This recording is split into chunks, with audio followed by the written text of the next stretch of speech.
Hello, and welcome to Recent Activity, your new favorite entertainment review podcast that attempts to cover every film, every show, all at once. I am your co-host, Andrew Morgan. With me, as always, is a man who wished Winona Ryder showed up if you said her name 3 times, Mr. Shane Beauregard. How are you, sir? Oh, that would be a dream come true. That's the best thing I've heard all day, man. I knew you'd like that. Yeah. Good to see you, sir. Good to see you too, bud. This whole episode's going to be like sponsored by NyQuil, I think, yes. by the time we're going to be like robo-tripping and just having terrible voices and post-nasal drips. So hope you guys love all that coming into your It happens. into your It happens, headphones. people. Yeah. Yep. We are 2 parents. We identified the criminals as snotty little children who hang out with our snotty little children, and yeah, this is what happens, you know. Yep. And of course, I have like a picnic, like back to school picnic on Friday. I'm like, well, if I wasn't sick by now, I'd be sick by Friday. That's for sure.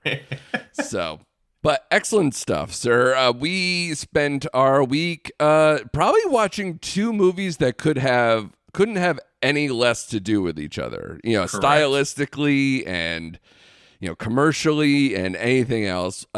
We are going to talk about, as we mentioned last week, Beetlejuice, the latest Tim Burton film, the latest in the what we call it, legacy sequels. These kind of like, hey, it's been, because what year was the original? 88, right? 88. 1988. So yeah, so we're essentially in the 35-year category, right? Yep. So we have that going on. We will talk about that up top. We'll also talk about the latest Netflix film that I covered, that I know Shane caught over the weekend, Rebel Ridge, which has, you know, been really popular. A lot of podcasts I saw were covering it. A lot of nice things said from the critics and everything. So we'll see if a movie that seems right up Shane's alley, if you agree with any of my sentiments that I laid out there on what's on Netflix.com. We'll also just chime in maybe on some other things we are watching or looking forward to in the coming weeks, or maybe not now that some of the reviews coming out of the film festivals have surfaced. But Shane, Beetlejuice, buddy. This movie made all the money. Finally, like something that made money after like Labor Day was probably one of the worst box office weekends I've seen in a long time. And if I'm not mistaken, this movie made $111 million domestic over the weekend. And I think it was like 145-ish total, I believe. Yeah. Yep. So made a lot of money. When I went on Thursday, I went Thursday pretty early too, and there were people all dressed up. They were anxious to see this movie. Give me your perspective going in, because I was never wowed by the trailer, and the trailer almost confirmed the suspicions of what I thought this movie might be. And then when I watched the movie, I was like, I was absolutely right, and patted myself on the back. So I want to know, because this was one of your, if going off of our last week's episode, most anticipated movies as far as like movies throughout the rest of this year. So what made you so interested in this, and you know, what did you think of the trailer? Like, where was your mind going in? Outside of Winona Ryder, of course. Yes, of course. No, I was a fan. You were on the record for that one. I was on the record. Okay. Yeah, so, no, I like the original like everyone else does, right? And I saw the trailer. I'm like, okay, I have confidence in Tim Burton. He's hit or miss with me. I like his more live action stuff. I don't really care much for the whole the Corpse Bride, Frankenweenie, and all that stuff. That's not my bag, right? But I do like him overall. I like these characters. Of course, I love Michael Keaton as Beetlejuice. This is a zany, fun movie. So I saw the trailer, and I'm a fan of Jenny Ortega, so I figured she'd be perfect for this movie. And so I had the bar obviously set pretty high for this movie going into it. And like you, there's people dressed up and just all over the place for this movie. But when the trailer came out, did it kind of like amp you up more? In. Were you in, like all that? I was in. I was a little hesitant because, as history has shown us, there's very few sequels that take place so long after the original ones, right? Like it's more misses and hits. You know, you had Zoolander 2 and Dumb and Dumber and Psycho 2. And I mean, the list goes on about bad sequels that take place. Yeah. You got the occasional hits with Maverick and Color Money and stuff like that. But yeah, I was on the fence, but the trailer did me right. I was like, all right, this has potential. So I was like mid with the trailer, but I was overall excited about seeing this character brought back to the big screen. I can't share all of that. I was like, I'm okay. So especially when you're talking about what does Tim Burton mean now? Because you're like, I have faith in Tim Burton right now. I want to know like kind of why, because I can't, like the last movie that he made that I was into, I'm scrambling for anything past Big Fish. Which seems like, what, a decade ago now? More than that. Golly. Nah. Yeah, outside the... Because I went on Letterboxd the other day, and I wanted to I made like a top 10 Tim Burton film list. Of course you did. Of course I did. Because that's what normal people do, right? We make lists, obnoxious lists. So, do you want to know my list, or do I want to give you the... Go ahead. Oh, and by the way, I was dead wrong. So, let's put it this way. The most recent movie of these top 10 films is 2007 Sweeney Todd.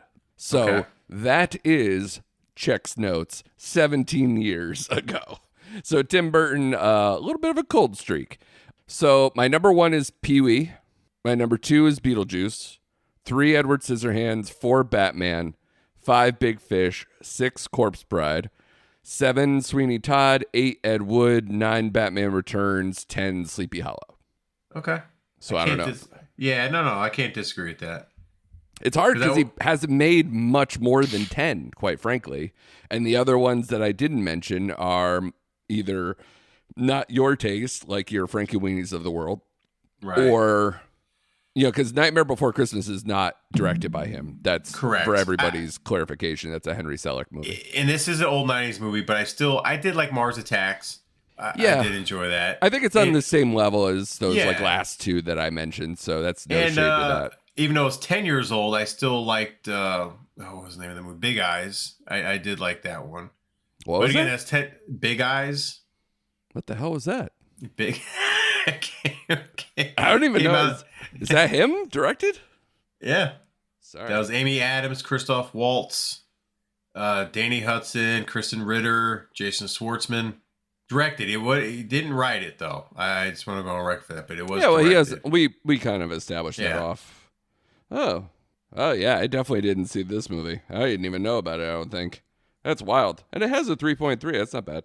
Yeah, but again, it's 10 years old. So, I mean, like recently, not much. But like, with the Tim Burton, it's kind of like, now he's not, in my opinion, in the class of like a Spielberg or Scorsese. But like, shit, they haven't done a good, really outstanding movie in the last decade or so. And I think we just go back to the well with them. Like, it's like they have enough credibility with me and enough like in the canon that I'm like, all right, I'm still in for one of his movies.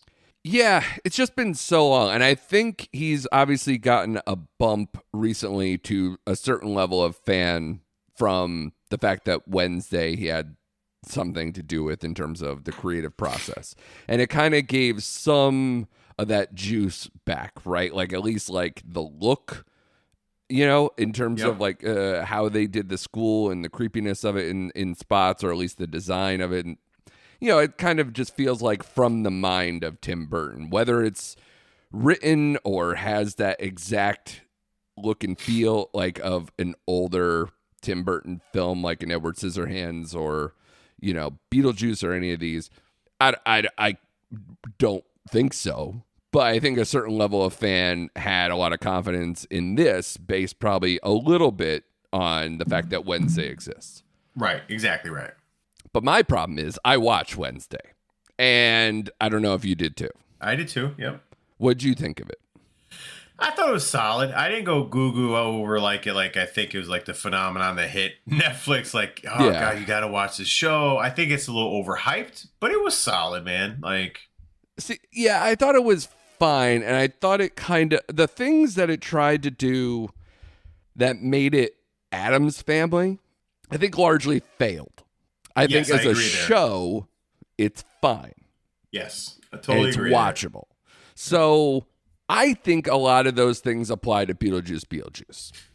And I think for good reason. One, I mentioned to you off air that the people who wrote Beetlejuice Beetlejuice are the people who wrote and created Wednesday. So it's going to have that kind of feel. And when I was watching Beetlejuice Beetlejuice, I kind of felt a lot of the way I did about Wednesday, in the sense of I thought it was mostly punchless, very smoothed out, and kind of a hollow shell of the original products. Like it didn't have that zip or that edge that a lot of these things had back in the 90s or the 80s. And, you know, this one, it just gave you a lot of member berries. Like it'll give you like, hey, do you remember the Shrunken Head guy? Let's give you a bunch of Shrunken Head guys. Let's make one of the Shrunken Head guys like the leader of the Shrunken Head guys. Oh, you remember that one aspect of Beetlejuice that no one cares about, where Beetlejuice was trying to marry Lydia? Let's make it like almost like entirely about marriage in this movie. You know, it's and let's add a bunch of characters that do absolutely nothing to enhance that theme. And like it just, I also felt a little iffy about them praising the dad so much, considering like if you know too much, you know what I mean? Because, you know, off screen, he was also either brought on charges or suspicion of child pornography, if I remember correctly. I can't confirm that. I don't remember. To be honest with you. Yeah, I'm pretty sure. You know, again, I wouldn't bring it up if I didn't have that. Like, I'm pretty sure it's even mugshots. So, like, it's not great. And then for this to be like an ode to him in some way, or like to the fatherhood and the marriage and all that stuff, like it's a little weird. But even if you just took it as like, all right, well, separate the character from the man, it's not what Beetlejuice was about. It was about Lydia. It was about Alec Baldwin and Gina Davis, frankly. It was about like what death means and what a ghost would think like if they were in their home. Like there's all these things that made way more sense in the beginning, and the original had way more style, way more edge. And I felt the whole time I was like, this feels like a TV show, or it feels like a streaming version of a Beetlejuice, or it feels like, you know, and again, suspicion confirmed, it feels like, it almost felt like the cartoon. Do you remember the Beetlejuice cartoon? I do. Like, I thought like he feels more cartoonish. He doesn't feel like the Beetlejuice from 1988. He feels very different to me. And it's tough because obviously it is Keaton, and I have all the respect in the world for Keaton. I love Keaton. But he's going to do what he's going to do, what's written on the page, what's there. And it's like, I don't know, I can't say I didn't laugh at all. I can't say that it was a complete dumpster fire, but I thought it just tried too hard. And I thought it just didn't have enough that I cared about, that at the end of the movie, I'm like, oh, good, it landed the plane. It did not, to me. And like the fucking let the cake out in the rain, doing the whole thing. Like, that is such a try-hard move to try to bring another song piece to end your movie on in the same thing. It's, no. So I saw the early reviews on this thing where it's like, I think it's like last I knew it was like a 3.5 or higher on Letterboxd, and it's got like over a 7 on IMDb, and even the critics had like a high Metascore, and I was like, am I taking crazy pills? So I need you to tell me whether I'm taking a little bit of the crazy pills. You know, how do I follow that up? Just a little bit, because you're wrong. No, I'm just kidding. I did. I did enjoy this movie a little more, obviously, than you did. Yeah. Maybe I was just in a good mood. Maybe who knows How who dare knows? you? But That sounds like an accusation. No, I agree with some of your points. I felt like the edge of Beetlejuice was off. Like it definitely was smoothed out. I was expecting a little more from that character as far as that 1988 version goes. Yeah. Because I had a client. This is a little sidebar, but he's like, "Yeah, I heard someone who saw it and it was vulgar and swear." I'm like, There wasn't one curse word in the movie, and if there was, they beeped it out when he said it. Like there was no sexual innuendos in this movie. I think there was like 2, and I was two? Like, wow, okay. It did kind of like land me back too, because I was like, that's not really Beetlejuice's bag. Okay, see, I don't remember any of it. I just remember the one F word that got muted out when he said it. But anyway, moving on. I thought it was a more tamer version of Beetlejuice. The dad's character I thought was unnecessary. I didn't even like put the person to the thing, whatever. I just thought it was unnecessary to show him walking around the way they were showing him. I'm like, okay, just like you told the story at the beginning of the movie, what happened, like just leave it at that. I don't need to see the rest, right?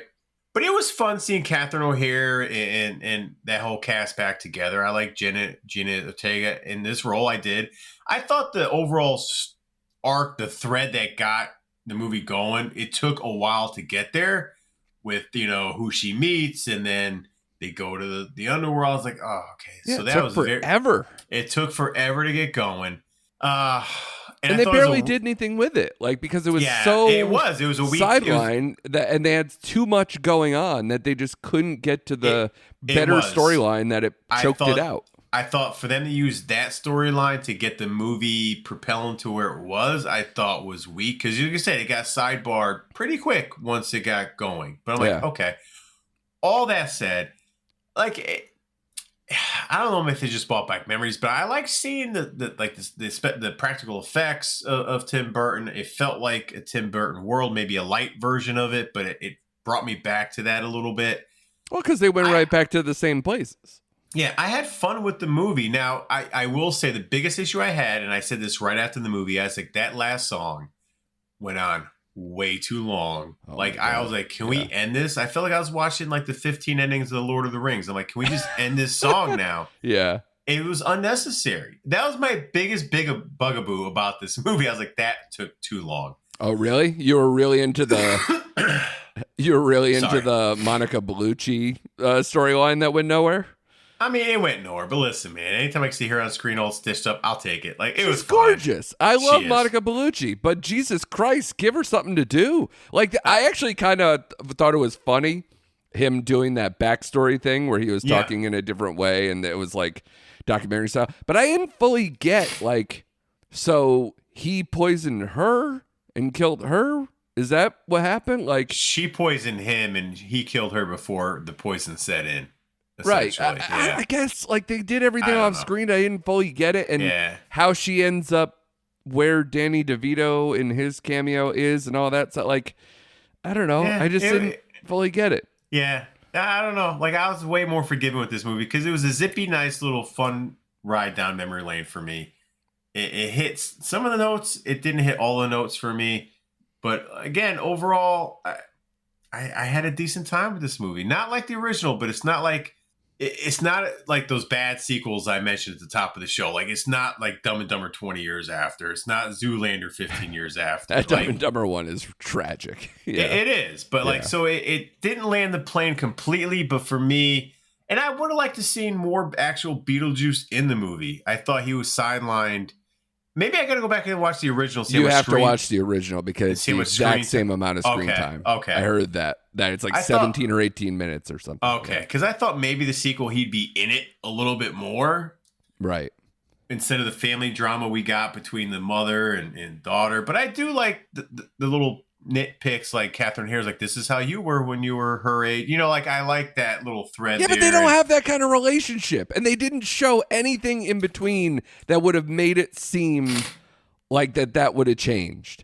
Yeah. Like, I like the whole point was Lydia was literally Winona Ryder described Lydia Dietz as a living sigh. And I thought that was one of the funniest things I heard back then. And I think it's great now. Yeah. And she's very different. And we don't get to see, like, why that growth happened. And I'll tell you, sorry, because we're like, I should have probably said something about spoilers because we seem to be racking them up. So if you don't want to hear anything more about Beetlejuice, it's going to probably come pouring out of me the more this happens. Do you think Lydia Dietz from 1988 would have married like a fucking try-hard, like saving the world, politically active guy that would have created Jenna Ortega? I don't know. Maybe. I mean, who knows? I don't think like that part jives with her. So we don't, like you said, we don't get that backstory fulfilled. Yeah. But like he did like the horror movies and the creepy stuff, and like it seemed like he was into that as much as Lydia was. But you know, really like sprinkle it in at times. Opposites attract, you bastard. Like opposites attract. All right. I know. I don't know. I was going to say something about our past female success as not an example of that. So take it for whatever it is. But I just couldn't buy it. I didn't buy like anything. Like the Justin Theroux thing, at least the way they were pitching it, made more sense. It did. So that's, I don't know, man. Like I could have done if any new character that they brought in outside of the Jenna Ortega love interest, I think could have not been there and be totally fine. Because I don't know if Lydia Dietz, in my heart of hearts, would be like a TV talk show medium ghost hunter, whatever the fuck she is. She just doesn't. It doesn't have that energy, and it just smacks of like. But again, like we don't know what happened in that 30 years. Obviously, she has some PTSD because she's popping pills. So let's not have Justin Theroux. Let's focus on her. This is what I'm saying. What do you want? A 3-hour movie? Yeah, no, I want them to not focus on the dad who no one gave a shit 35 years ago. Who unceremoniously left this mortal coil. So, like, can we just not have this be an ode to him half the time? And Catherine O'Hara, let her do her thing. And but we don't need her to be a fucking grieving widow who does dumb shit. Yeah, like, that wasn't her. No, but was she really grieving, though? She was just grieving for the camera and her own... Yeah, I get that. And again, like the art installation, how she died and all, like, I'm like, yeah, that makes sense. And that was fits cool. her character, right? Yeah, so I thought But when that the was movie funny. spends so much time in the afterlife waiting rooms and the other, like, and the Soul Train, it just doesn't feel right. It just doesn't feel at home in this universe. It feels like Wednesday. It does feel like Wednesday. It feels like they tried to put the ingredients around to make you feel comfortable and then just made whatever the fuck they wanted. Right. No, like I said, I'm not disagreeing with you wholeheartedly, right? But at the end of the day, I did have a good time watching it. Maybe I just shut part of my brain off when I was watching it. You know what I mean? Obviously, well, turn it back on, God damn it. It was off, you know? But you're right. It had the ingredients, and did it fully come together? No, you know? But enough of it did for me anyway. So, which leads me to like the end, and like, I just hope we don't get a Beetlejuice. You know what I mean? No. But with the amount of money it made in the first weekend, I won't see it. You say that, but you will. No, I won't. You will. No, I won't. Okay. No, I'm saying it right now. And if you hear that I did outside of like, it's an assignment for something, like that I was, forced to do so in some regard, then sure. But if it's like, this is on my own volition, absolutely not. No, but in all seriousness, like, they kind of, whatever. I don't think it'll happen because what happened to some of the characters in this movie, like, where do you really go from here now? Like, if I had to see that fucking baby again, I'll burn the whole place down. Yeah, that was a little creepy, but off-putting, not creepy, off-putting. It was fine the first time, but then to keep making that shit happen. Well, it's like the Soul Train thing. Like, I saw it once, it was fine. I didn't need to see it again. You know what I mean? Yeah. It was a slight missed opportunity. You know what I mean? And how is Beetlejuice essentially almost... It feels like he's like running shit back there. Yeah. That was not his place. People put Beetlejuice in his place. The whole thing was that he felt trapped. So that way, when you released him, it was like this catharsis. Right. I will say, I did like Willem Dafoe in this movie as well. Yeah, but he felt like not in the same movie. No, but I still liked him as an actor. Yeah, he's cop. great. Yeah, he was fine. I liked him. So. Yeah. I just think he's, again, like, he feels like the Monica Bellucci thing where it's like, where does this fit? Did this have more before you tried to cut it to the exact runtime of the original movie? Yeah. Like, was that part of the plan? Or did you just not think any of this shit through? I don't think they fully thought it through. Because, again, the main storylines are weak. They're almost non-existent when you think of the Monica character, like you said. And there's too many of them. There's too many of them.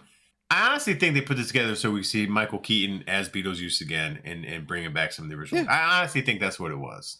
Yeah, everybody who I like in there, get your bag. No, yeah. Great. But if this means you're going to open the door to make a fucking Edward Scissorhands TV show or some kind of sequel, I will fucking murder you. Let's not jump to conclusions, buddy. Calm down. You say that. But which makes more sense, that they'll make Beetlejuice, or that they'll look for another Tim Burton thing to sequelize? Or, take advantage of the universe. Yeah. I mean, you are probably right, because people have been like bringing up Edward Scissorhands, on the interwebs, like that's. And what does Tim Burton have left to lose? Nothing. He's playing with house money right now. Yeah, I know. That's why I could just see it happening. Like, because let's put it this way. The minute he made that Planet of the Apes movie back in the day, my fear was like, all right, well, this was fun while it lasted. And he's done. And that was 24 years ago. Yeah. So now, to his credit, he turned it around where he made Sweeney Todd, Big Fish, and some other things, and Corpse Bride, and some things of note. But man, like, he definitely had to switch stance and make a lot different stuff to get there. But I don't know, man. I just don't believe in him, and now I'm seeing him kind of like dig up the bones. Yeah, I mean, I see your point, and it's Frankenjuice. It is Frankenjuice. Yeah, I don't know, man. Like, we'll see where it goes from here. But like I said, this will get his name out more. But between this and the Wednesday series, you're right. Like, they're gonna want to dig down, and we'll see. I don't know. We'll see. Yeah, we'll see. I'm in a holding pattern right now. Yeah. Like, I'm not totally. I don't want to see an Edward Scissorhands 2. I really don't. Or a TV show. Burn it down, Shane. Burn it down. I don't want to see him in fact, I don't want to see him and Johnny Depp together again. Like, I'm done with those. I think that's more of the problem, quite frankly. And that's why this was easy to make. Right. I'm done with that marriage between them. Yeah. But I'm telling you, if he wants to capitalize on the Wednesday thing, you might see something. We'll see. I know. So what do you slap your grade on this? Because I feel like you're going to go really low on this one. Just think about the other movies you graded, buddy, and before you slap it on this one. I think I am being generous by giving it a 2.5. Oh, boy. Okay. Generous. Okay. Because it was, and I quote, a movie. It was a movie. Okay, so I had a better time, obviously. Right. So without using your codes, I gave it a 3. Okay. I gave it a 3. I mean, it's not much higher than me. No, but I would give it a 3.25 if I was using the Andrew cheat code. Right. But I'm not. But even still, that's all lower than the actual scores that are out there. It is. No, it is. It is. So you're a little more practical than the general public. Yeah, I am. I gave it a 3. As I said, at the end of the day, I enjoy some aspects of this movie, and that was enough for me. I just won't think of this movie ever again. It was so forgettable. Like, I didn't think about this movie after seeing it on Thursday. I didn't think about it all weekend. Well, I was more like, oh, wait, what are we covering this week? Oh, right. Oh, God. Yeah. Well, honestly, like, any movie that has Winona in it, I'll always remember it. So, I mean, again, if I hope that, maybe if this puts her more in the public consciousness, she should be. We're finally going to get the conclusion of Stranger Things in 2025. Oh, God. Yeah, please. Yeah, before these kids are 35 years old. And they all look older than Winona Ryder by now. So that's going to be tough. Even as a fan, I'm looking forward to the end. I thought that last part they did was so great. I just feel so bad for them that there's so much time in between. Oh, forever. It's painful at this point, and a lot of it not their fault. So I feel Right. bad for them between writer strikes, COVID, et cetera, et cetera. So it's a lot. But yeah, so but I'm not gonna think about this. But I will sign up absolutely for more Winona Ryder. That is not in question. I love Winona Ryder, always have, And again, she kind of matches this too, where it's like, what do we love about Winona Ryder? We love that, I saw like some reels pop up of her back in the day of just saying like, I'm sorry. It wasn't back in the day. Tim Burton got his star on the Walk of Fame. Yep. And the reel of her speech inducting him in she was like, so grateful to have like her dark little soul match somebody else's chaos, like that chaos, that kind of person, like that can put it out there on screen. And look at her choices even outside of Burton back in the day. Like Heathers is a perfect example of like, that's who she is. She's a little cutesy weirdo. I love her, Yep. And I miss that thing. And she might make some choices that don't work. What was that horror movie that she was in like a couple of years ago, or that thriller, whatever, that you and Chris didn't enjoy? Gosh, see, I blanked out on that one. I blanked out, but it was not. You both watch it. You watched it, right? Yeah. Of course, I did. Because otherwise, I couldn't tell you much for what she was in the last 15 years. Oh, Gone in the Night. Yes, right. Yeah, that was terrible. It was Gone in the Night, as we probably said at the time. So yeah, it was bad. But outside of Stranger Things obviously did nice things for her star level, brought her back into focus and all that stuff. I remember she had like a weird, I believe it was Golden Globes, not Emmy speech. Yes, that was Globes. like, whoa, all right, cool, good times. I still love you. But she was like simultaneously like felt drunk and frightened. I don't know what was going on, but like all the memes that came out after that were hysterical. Yeah. She was great. Yeah. Her and David Harbour just, huddled in a corner. But yeah, man, do you remember anything in the last like 15, 20 years that I'm blanking on that brought her back? Because otherwise, when I close my eyes and I think Winona Ryder, the latest I think is like, Mr. Deeds or something. You know what I mean? Yeah, I mean, where she was up, up in front like that. But I mean, nothing that really brought her out, like you said. Like she was in Home Front with Jason Statham and James Franco. Wow, that's a weird pairing. I did not see that coming. Yeah. I liked the movie. It was entertaining, but was she the centerpiece? No, but she was in it. She was also in The Iceman, which I thought was a good movie with... the serial killer thing? Yeah. Yeah, okay. She played the wife of that, so I thought she was good. That's not too long ago, right? No, that's not too long ago. But those were probably her two...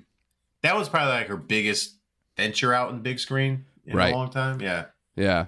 And obviously, like, Stranger Things took up a lot of time. I don't want to say that. And it's been going on, as we noted, for quite a while. But, like, there was, like, a good fallow period, like 10, 15-year fallow period between the early 2000s and Stranger Things. Yeah, because she's done TV. She did that show, The Plot Against America, which was a miniseries in 2020. And before that, she was in, Show Me a Hero. TV miniseries in 2015. So I guess that's older, but yeah. Yeah, and I don't know either of what those things are. So whether that's a commentary on me or not, or you are indeed the captain, the president of the Winona Ryder fan club. So, that works too. So I'm glad I'm asking the right person, at least. But let's get to something a little sunnier, because I'm going to get onto, the Shane's film corner. All right. We're going to get right into Rebel Ridge, baby. And you, I believe, said you read my review on it, the latest Jeremy Saulnier movie. We love his stuff. Blue Ruin, Green Room. I even have at least like a semi soft spot for Hold the Dark, as far as at least like the style and some of the action set pieces and the just brutality of that movie. I was into that and the setting of it and everything else. Outside, it's okay, and it's probably almost too slow and doesn't have enough meat on the bone to really make me feel a whole lot towards it nowadays. But I thought Rebel Ridge was obviously a big comeback. I gave it a 4 out of 5 on my review. Again, we don't do halves. I think it's actually probably a 3.5, but it's still very good. And I thought it was a welcome back for him. I thought it was a breakout role for Aaron Pierre, who I hadn't really seen in anything. So, like, to me, he was a breakout. And he captivates. He, like, holds that screen. He is a perfect person. Now, you familiar that he replaced a much more prominent actor halfway in between? I did not hear this. He replaced John Boyega. Get out of here. Yeah, but Boyega, I guess he cited family stuff and left the project after it had already been shooting. This movie shot for 5 years. Holy crap. Because Boyega left halfway, and they were like left with what the hell do we do? So, yeah, they reshot like the whole movie with Pierre. They couldn't have lucked out any better. Oh, see? Things happen for a reason.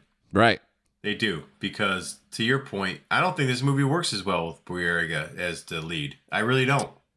Yeah, I mean, there's something in Pierre's face that I just go, that guy commands the screen. Not, I like Boyega.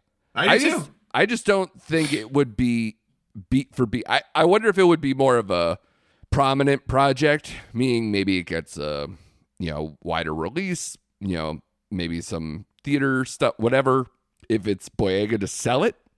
But I think the movie is better for it with this incarnation. I do too. So what'd you think of the movie? I fucking love this movie. I love this movie. Like, it grabs you in the opening scene. Like, first 30 seconds, it grabs you. It just starts. And we both said this was like Reacher, and it has elements of it, and it has elements of First Blood. And at face value, you think, all right, we get these dirty cops, and they're just screwing over these people. But then you see the layers on how far the corruption actually goes. Yeah. And this movie's just a deeper layered movie than you think it's going to be on the surface. Like, he brings you down. Jeremy brings you down that rabbit hole into like the total corruption of this police force, played brilliantly by Don Johnson. I thought was great.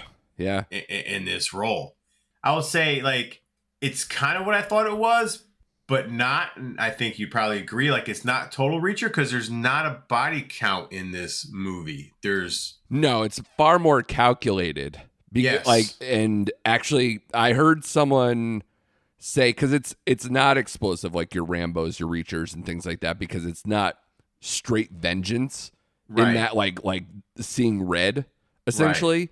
This is strategic and definitely fits what this character is to make it stand out differently from those movies. And I heard someone compared him to Batman, how Batman doesn't kill and he has like this kind of strategic method of doing things, and also has the world's greatest detective moniker. So he does kind of act a little more Batman-ish than he does John Rambo. No, that's perfect. That is perfect because Pierre I like that too when I heard it. Shout out to Sean Fennessy and Chris Ryan. Yeah, that's perfect. Yeah. Plays Terry Richmond, like you said, like he is cold, calculating, but his whole demeanor, like you said, he holds your attention no matter what scene he's in this movie with his just even-tempered and tonal voice. Yeah. His just piercing eyes, and his stature. He's a big guy, right? And he's very capable of going full Reacher and Rambo on everybody with his background in this movie. But he doesn't. He has like this, like you said, this Batman quality where we're going to use non-lethal force, which they mentioned several times throughout this movie. God, man, I just want to see this guy in everything now. Like, he's just so good in this movie. Like, I love the scene where, like, and I don't remember the exact quote, but when he was talking to Don Johnson in front of the police station, and he's going over the acronyms that the Marines use, and he's like, we use PACE. Oh, the PACE is so good. Oh, my God. He's like, well, now you got me to E. You know what I mean? I'm like, oh, shit. and then finding out what his background was fully with the Wi-Fi kicking in and doing that whole thing. Oh, so good. That scene is perfect. Oh, but yeah, between the him and Don Johnson was great. Again, the Anna Sophia Robb, who was his female helper, was great because she gets a nice storyline. Like every character is developed, and when I like what he did too, it wasn't like, oh, here's some dirty cops. They actually like built in a reason why they're trying to like jack up the fines and lock. Yeah, it's like a survival thing, but in a dirtbaggy way, which apparently they said. I've heard a lot of things about where I guess this is like a thing that happens quite a bit. Like this is like a well-researched movie too. So even though they're in the wrong, which they are, but they have their reasons which they think they have to do to keep themselves in their department afloat because they say we're the only barely funded police force in like what 3 or 4 counties now. Like there's no help out there. So like they have they're the ATM. Yeah. Right. So it's like, okay, so like it could have been easily dismissed as like not writing that side of the story and just making them into total dirtbag corrupt cops, just like, you know, railroading people for no reason. Right. They had a reason, as ill-guided as it was. Yeah, it's a terrible reason, but yeah. But still, like I like how he tried to paint both sides of the fence. Again, it goes back to his writing. I think this is a very strongly written movie. I like the slower pace of this movie. It's like a powder keg ready to explode. And it kind of does in the last 30 minutes, but it still feels like reserved a little bit because you're expecting the Reacher and Rambo stuff and it doesn't hit that crescendo. Yeah. And I actually appreciated the film a little bit more for that. Yeah. So I loved everything about this fucking movie. Like I love this movie. Probably, honestly, as far as the Netflix this year, it's right up there with Hitman. Yeah. I think I originally put it at number 3. I might move it up because now that I've watched it multiple times, I think it's climbing on me. And even though it has a go ahead. No, I was gonna say the only things in its way is like you said, Hitman and Orion in the Dark, which nobody seemed to have watched. But like I appreciated that script so much that it's hard for me to push it past. But honestly, it's they're all like even. They all have like really strong attributes that I can point to. But if you could make like a tie for first, I'd say it's between those 3 movies. Right. That's where I lie with this stuff. Like, I want to see more of Pierre. I want to see more. We both like Jeremy Saulnier, so we want to see more of him. Like, I hope this catapults a lot going forward, man. So, yeah. And well, he's got to play Malcolm X on a Hulu thing coming up. Okay, so for 2 hour 11-minute runtime, honestly, it did not feel that long to me. Like, it was perfectly paced. Which is, again, funny because I said, like, his movies are all slow paced. Like, they're methodical to a degree that's insane. Like, every thriller, it's, like, cold. Like, they have that whole team that makes these movies. It's Macon Blair, and then I believe it's Macon Blair's brother does the score, and they all have done it since Blue Ruin. Because Macon Blair was the star of Blue Ruin. That's who that is, if you remember. And I like him. He's been an actor in other things that I liked as well. But yeah, that whole team, they're so good at like putting this together and knowing what kind of movie they want to make. It's just he hasn't done anything since season 3 of True Detective, and that was just doing a few episodes and bouncing. Right. He didn't even shoot the whole series. So yeah, I'm glad to see him back. I hope he has more on tap, but you know, the way he works, man, like he'll come out with a movie every 4 or 5 years or more. You know, he spaces them out pretty well. His Hold the Dark was 2018, I think. Yeah, 2019, 18, somewhere around there. Yeah. But no, this movie had like that, I don't want to say gritty kind of feeling to it too, but I almost felt like I was watching let me see if I pronounce his name, an S. Craig Zahler movie. As well, I saw he did Bone Tomahawk and okay, yeah, sure. Dread Cross Concrete and Brawl and Cell Block 99. Yeah, it had that tone and feel without the ultra violence. Yes, which I also liked. Which I also liked about this movie. So very similar styles, and I guess I kind of like that style of film. So I can't gush more about this movie, man. I love this movie. Yeah, the only thing especially when I first saw it, I was just like. I just couldn't get over the feeling of Reacher season 1 in my head. Right. And I'm glad that I watched it a second time to like kind of really feel like get into this universe versus the other because it feels very similar once you get past that first scene. But even then, it's almost as simple as the score.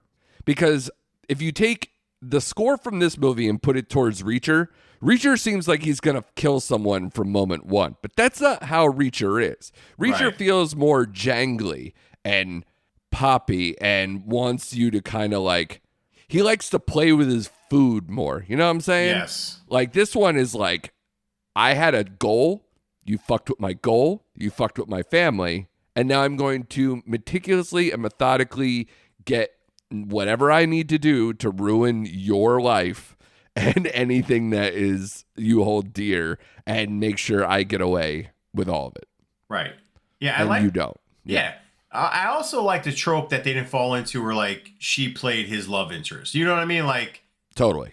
I thought that fit his character, that fit her character. He's just a down to earth, salt of the earth, fucking nice guy trying to do the right thing. Yeah. And I can't take credit for this either, but like for them to even for him to think that the only black woman on the force was like the person who was helping behind the scenes and then to subvert with that too, I thought it was pretty good because any other lazier movie would have been like, this is what has to happen. Yeah, and that's where I thought it was too, because the director, they lead you to believe it. Like this has to be the female who's Serpico. Like she has to be Serpico. Yeah. And we're like, oh shit, it's not? Like, just well written, man. It doesn't go for the obvious or the lazy or just like, oh, I saw that coming kind of thing. Like, yeah. And hey, man, once or twice a year, can just somebody give me a revenge thriller? I love them. Yeah. Just sign me up. You know, I think we now get into, you know, the John Wick thing where it's like, hey, remember that like perfect revenge thriller movie? We now have, it was so successful, we have to make this huge universe and justify his assassin background and do all these things and just rinse, you know, or wring out the sponge. Right. It's like, can't we just have a dude just want to kill somebody? Don't touch his dog. Don't kill a guy's cousin. You know, just something basic. And here we go. Yeah. Just a man with a certain set of skills. That's it. That's all we need. Yeah. You fucked with the wrong guy. I love that. And who doesn't? Yeah. This was great, dude. I'm glad that we can at least like see eye to eye. So what'd you give it? I forgot. Oh, I gave it a 4.5. Oh, yeah. You were overjoyed. Yeah, I was, man. Like I said, because it didn't lead me to where I thought it was going. And it turned into a different movie than I thought it was going to be, but for a better, obviously. And this one, we talked about this last week where I was just like, September, man, watch out. Yeah, you're right. Because off to a good start. Off to a better start than August. Oh, without a doubt. And not to mention, like, you know, while we are vehemently against seeing Speak No Evil for all the reasons, you got your sexy action movie coming this week with Killer's Game. And then we have a bunch more, and we didn't even really get to in this episode, which because, whatever. I mean, like, there's other things to cover, and we kind of maintain the film focus, but Slow Horses is back. Yeah. I watched the premiere of that. I am very happy. Only Murders in the Building is back. I've now watched the first 2 episodes of that. It's getting better as it progresses, and I like who they have to investigate and how it's going to go so far. And we'll talk about it, I guess, probably maybe when we do like a more TV-centric one, but you watched Chaos. Yeah. So on Netflix. And that wasn't even the big release for Netflix that weekend because Perfect Couple came out, and it seems like that's most of what people watched instead. Yeah, and not like the harp on September, but I totally forgot. The Old Man Season 2 comes out next week with Jeff Bridges, which is fantastic. We got The Penguin coming out next week. Yeah. I mean, let's go, September. Let's go. I know. Let's go. Can I ask a question about The Penguin? Because I'm so confused. So they only releasing this to Max? Yes. And it's weekly? It's weekly. Yep. I don't know how many doing that shit. Yeah, I don't know how many episodes they have for this season, but apparently it's going to bridge the gap. I'm sure you read this between the Batman 1 and Batman 2. It takes place like what, 2 weeks or a week after the events of the first Batman movie. So I don't know if you had it in Hollywood South, but apparently around here they did a limited run of, they re-released the Batman. Oh, so they didn't do that gave here. some special behind the scenes thing of the Penguin as like kind of like to bring it all back into consciousness. Okay. So, but I didn't know either because I'm not an AMC member thing. Me either. So, yeah. but I was told by people who are that that did occur, and I was like, oh really? Because apparently it happened a couple weeks ago. So okay, but yeah, I'm really looking forward to September. Go back and listen to last week's episode for our most anticipated movies of the fall, of the remainder of the year here for 2024, because you'll see there's a bunch of September ones that we're looking forward to. Next week, like we mentioned, we will cover probably The Killer's Game, and we'll see where it goes from there. And yeah, I know I also have, the new Joey King movie, Uglies, on Netflix is the movie I have to cover this week. Yeah, and then there's more to come with even Netflix, like His Three Daughters, which was a TIFF pick from them from the year before. It's in limited theaters right now if you live in like New York, LA, or select markets. Yeah, but yeah, looking really good, man. Looking good. Yeah, so apologies for the post-nasal drip. Apologies for if you enjoyed Beetlejuice more than I did. Whatever you got going on that you want to take us to task, you can find us at Recent Act Pod on all the socials to yell at us if you want to do that, or however you want to contact us, or don't, or show up at Shane's house and yell at him there. I don't care, but be sure to subscribe. And make sure you don't miss another episode, because like we said, there's a bunch of cool stuff, at least for this month and in the near future. There's always something to talk about here on Recent Activity. So we'll see you next time. Nice.